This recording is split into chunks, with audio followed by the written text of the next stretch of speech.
So if everyone can please stand and we'll do the Gayatri Mantra. Om Bhuvasvaha Tatsavidurvarenyam Bhargo Devasya Dhimahi Dhiyo Yo Na Prachodayat. Om Shanti Shanti Shanti. Let us meditate on the glorious effulgence of that Supreme Being who's created the universe. May she enlighten our hearts and direct our understanding. Please be seated. Okay, hi everyone. So last time when we met, we were looking at this idea of prana, which is the life force, and we saw how incredibly far-reaching the idea of prana or life force is. So the same life force which is in you, is in me, is in the entire universe. And the whole point of yoga and meditation is to first try and get a handle on the life force which is within us, so that we can then stand a chance of getting an understanding of the universe as a whole. Because behind this very sort of diverse universe lies an abstract principle according to Hindu philosophy. And once you have grasped that abstract principle, you have grasped everything.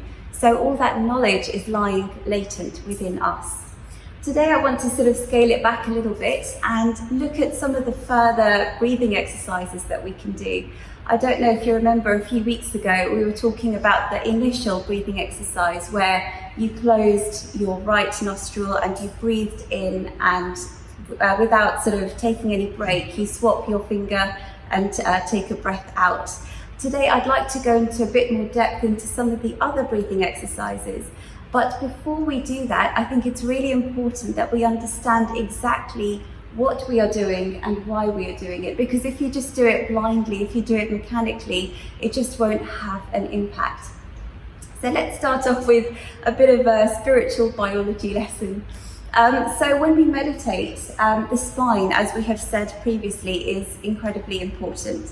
And the spine, as we all know, is made up of lots and lots of vertebrae.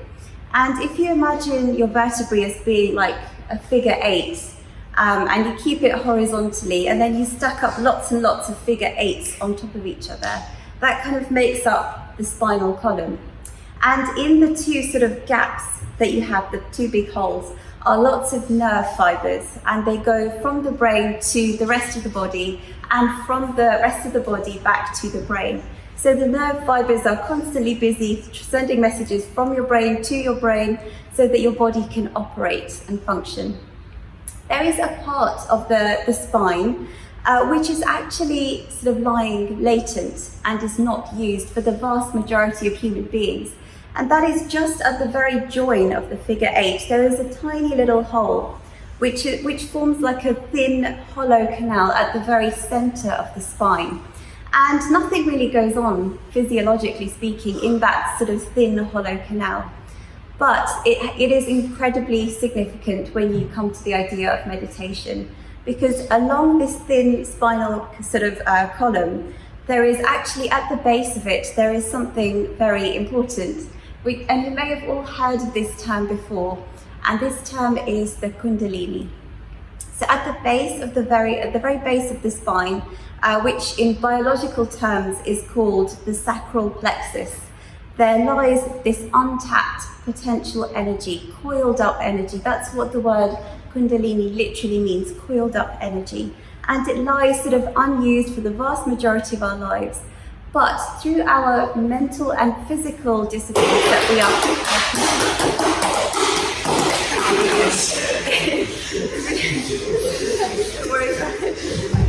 through the sort of mental and physical disciplines that we do through the process of meditation, we are trying to sort of tap into that energy which is lying at the base of the spine. And when you're successful in this process, you're kind of activating that energy, and it starts to rise up the center of the spinal column.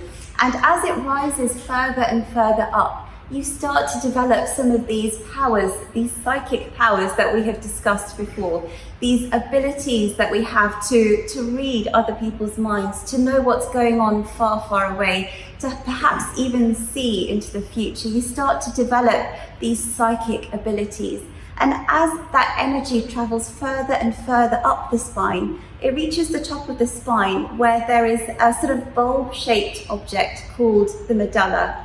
And the medulla is very important in our physiology because it helps messages transfer from our brain to the rest of the body. And because it's incredibly important, it's sort of surrounded by a liquid sac. So suppose you get a blow to your head, that liquid somehow absorbs some of the shock and protects the medulla, so it's very important.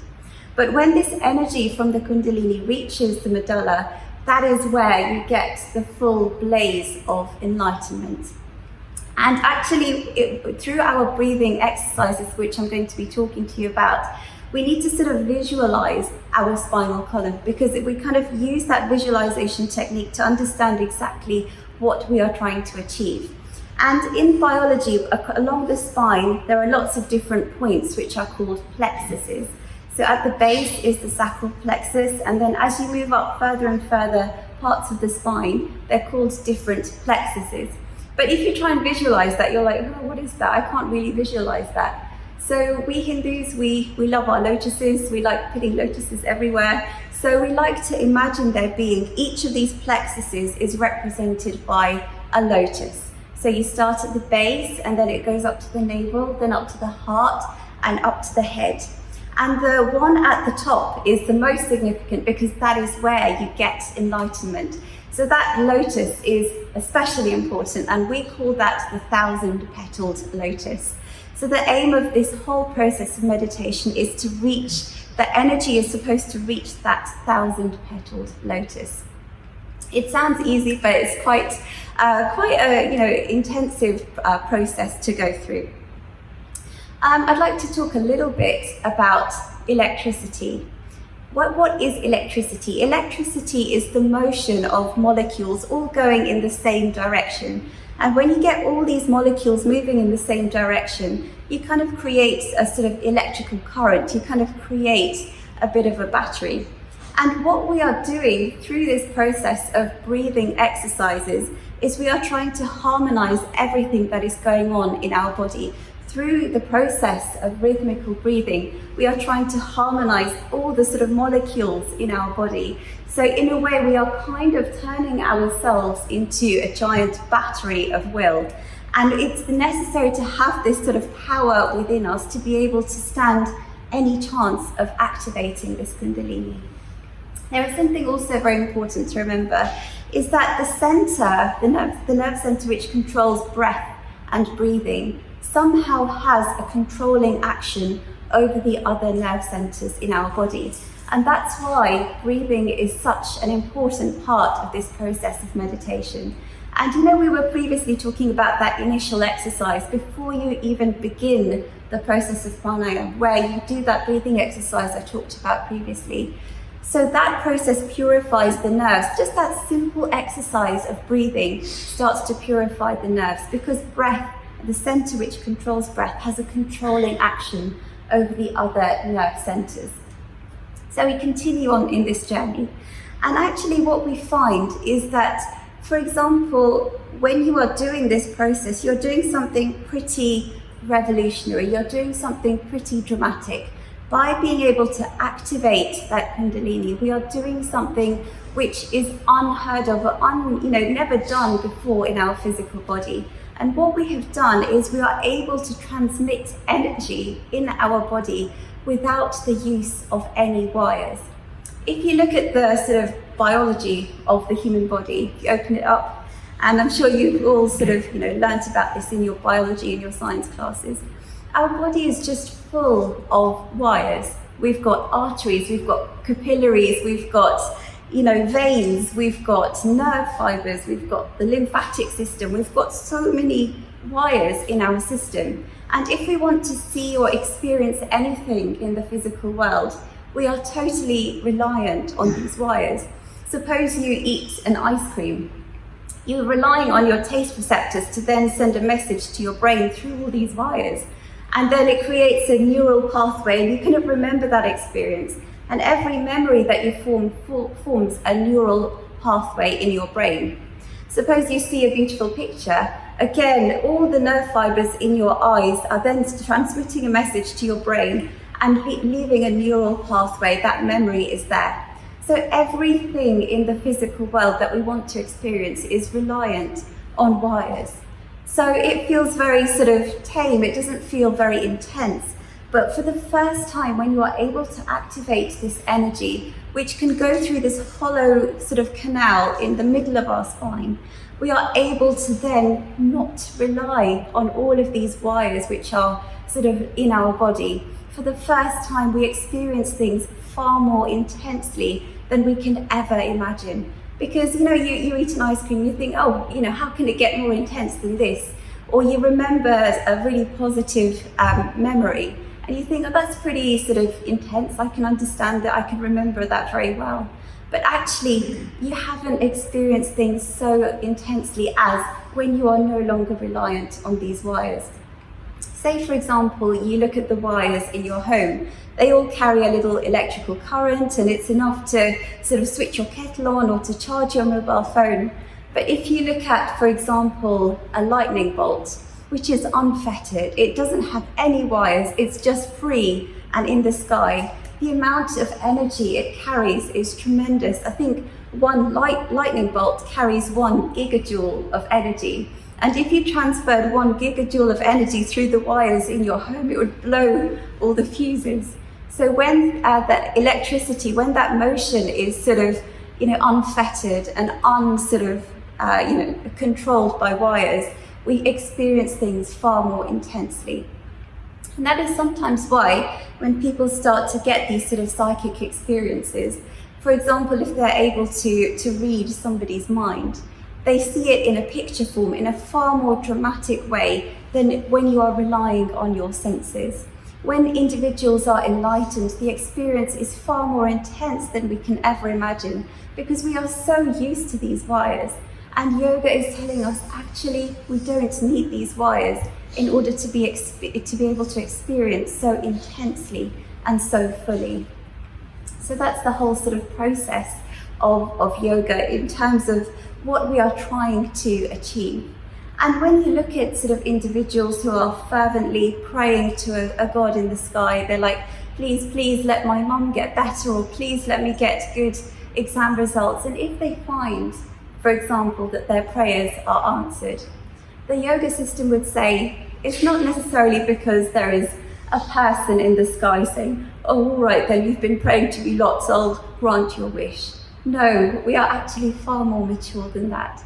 We say if you find your prayers are being answered, it's probably because knowingly or unknowingly, you are tapping into that infinite power which is in your Kundalini. You're tapping into that, and that power and that strength is already within you. So knowingly or unknowingly, through this process of fervent prayer, we are tapping into that infinite power in the Kundalini, which is inside all of us.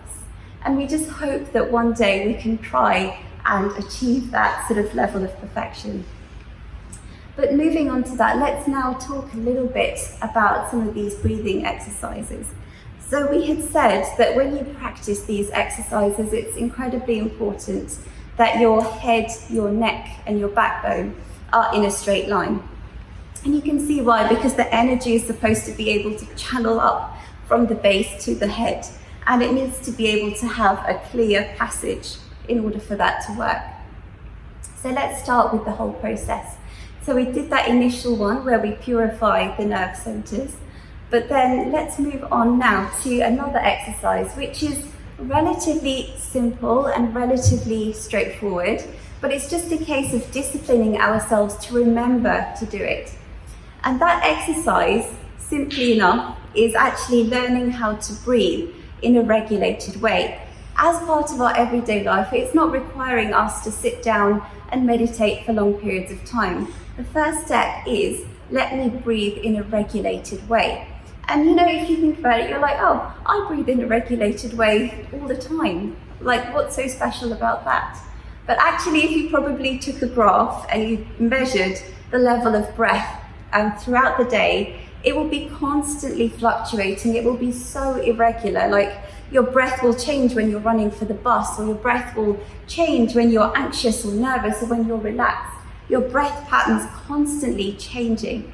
So this first exercise is saying, let us regulate the breath. When you are sort of sitting down, for example, you're revising for your exams or whatever you are doing, every sort of simple, relaxed activity that you're doing, try and remind yourself, let me breathe in a regulated way. And you know, the Western sort of techniques are always involves numbers. Like you say 1, 2, 3, and you breathe out 1, 2, 3. But the Hindu way is to say, let's not rely on numbers, let's try and use a sacred word to help us regulate our breath. So for example, it's really valuable to say, every time I breathe in, I'm going to say the word Om in my mind. Every time I breathe out, I say the word Om. And by sort of regulating our breath in that way, by having something to say in our mind, we are able to then start regulating our breath. It might just be a process of just doing it for a period of 10 minutes while you're watching TV, or when you're reading, or when you're relaxing, and then sort of expanding that as you go on. Whatever activities you're doing during the day, try and regulate exactly what you are doing through your breath. And actually, miraculously, believe it or not, after a few months of this kind of practice, you will notice certain changes happening within you. And some of those changes, you may be surprised, is this regulated breathing brings a tremendous amount of calmness in our system. And that calmness then starts to radiate out to our sort of outer appearance. And what you find is that your face naturally becomes calmer. And actually what you find is that some of the wrinkles and harsh lines on your face start to disappear. So funnily enough, it's better than all of these anti-wrinkle creams and plastic surgery that people are always trying to do to get rid of all the wrinkles on their faces. This simple action of regulated breathing, if you do it regularly, can then start to have an impact on the calmness within you, but also it starts to radiate on your face. Another interesting sort of side effect of this regulated breathing is you have a more beautiful voice. Your voice starts to become very sort of, beautiful and not croaky. If you look at any sort of enlightened individual, they never have a croaky voice. They have a most beautiful, melodious voice. And that's another effect of having this regulated breathing, such a simple activity, but it's so easy to forget in the rush of everyday life to have this regulated breathing. So that's the first sort of step. And if you want to just focus on that, that is totally fine. You don't need to go any further, any more intensely in terms of the breathing exercises. But if you do wish to, this next breathing exercise comes with a bit of a health warning. A couple of things is you have to be able to hold your breath for long periods of time. So do not, please do not attempt this if you feel you cannot hold your breath for long periods of time. And the second thing is you should be able to practice this particular exercise regularly. If you can commit yourself to saying, I will do this exercise every morning and every evening, no matter what, then only progress onto this more intensive breathing exercise. I mean, one way that, for example, you can strengthen your breathing exercise is like swimming. I love swimming. It's great because it helps you to sort of regulate your breathing as you're doing planks. Anyway, so this particular exercise involves, first you close your right nostril and you sort of breathe in. But as you breathe in, remember what we talked about, the physiology of our body, of the spinal column. So you're kind of like, in a way, pushing the energy right down the base of your spinal column. And you're trying to sort of activate that Kundalini that's at the base of your spine, the sacral plexus. Try and visualize you're pushing energy down as you breathe. And then the next process, again, only do this if you're physically comfortable, is you close both nostrils and you breathe, you keep that breath for a period of 16 seconds. So you breathe in for 4 seconds, you hold both your nostrils for 16 seconds, and then you release it through the other side and you breathe out over a period of 8 seconds. And that whole exercise is called one pranayama, one set of a pranayama. And you're supposed to do that for a cycle of 4. And you do that in the morning and you do that in the evening. So it comes with a tremendous health warning. Only do this if you feel you can do this regardless, during the morning and in the evening. Make sure that you feel comfortable also in holding your breath for 16 seconds, because it might not sound like a very long amount of time, but if you actually try it, 16 seconds can feel like quite a long time. So please be very, very careful in this process. And once you sort of start doing it and it starts to become a regular activity, you find that actually you really enjoy it. It's something which is incredibly uplifting, something that's incredibly calming, and something which can eventually have an impact on your mental and physical well-being. But please bear these 2 sort of cautionary reminders in mind, because it's a very sort of intense breathing exercise. So yeah, please be careful about that. If you don't want to, please just keep on with the sort of regulated breathing, and you will get there in the end. You will start to feel that difference. And if you want to sort of speed up the process, then try this more intensive breathing exercise. But yeah, so I thought that might be quite a good way to sort of end the session with these set of breathing exercises. And next time, what we'll do is we will focus on the next steps of Raj Yoga. Because what we've been doing so far is we've been looking at the series of mental disciplines which are involved before you're even considered fit to meditate, which include, for example, being truthful to the core. What you think you must say, what you say you must do. So mentally we are trying to keep everything harmonized, everything balanced through this process. And then only you can then sit down and meditate and focus on harmonizing your physical body, kind of creating this inner energy which we didn't even realize that we had, but trying to use that to develop calmness, to get rid of wrinkles, but that's not the ultimate reason why we're doing it, and to have a beautiful voice, the incredible things that can happen. And give it a try if you're willing to. Just try this regulated breathing and see what happens. I was really happy to hear actually a few of you have come to me and said the first breathing exercise was very valuable to you and you found that it's actually made you feel quite calm. So it's really lovely to hear that.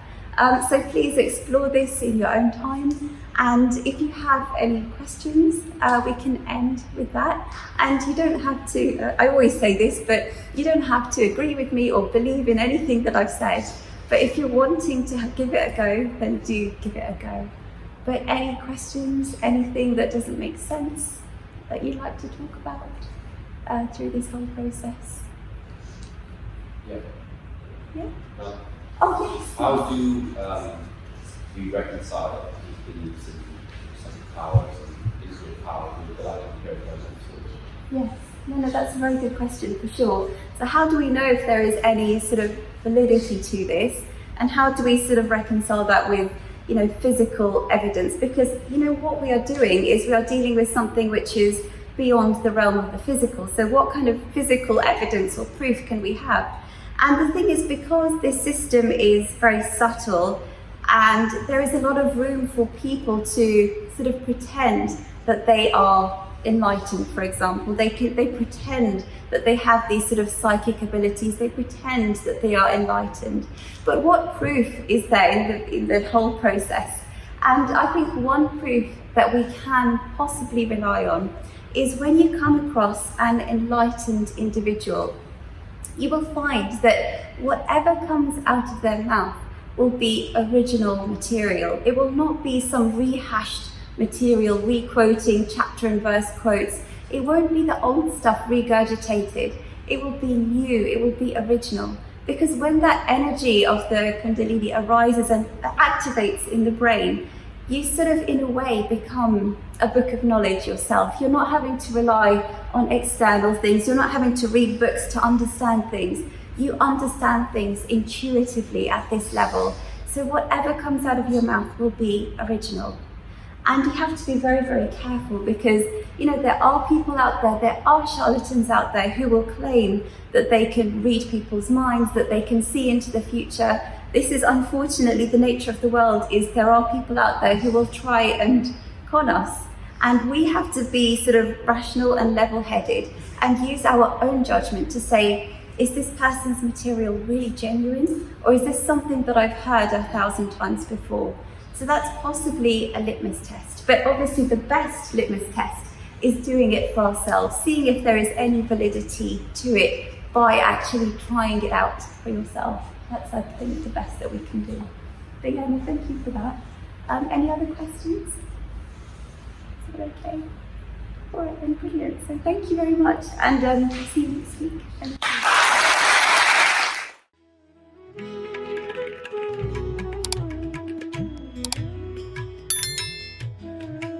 Free e-learning course in Hinduism. To register, please visit www.hindu-academy.com.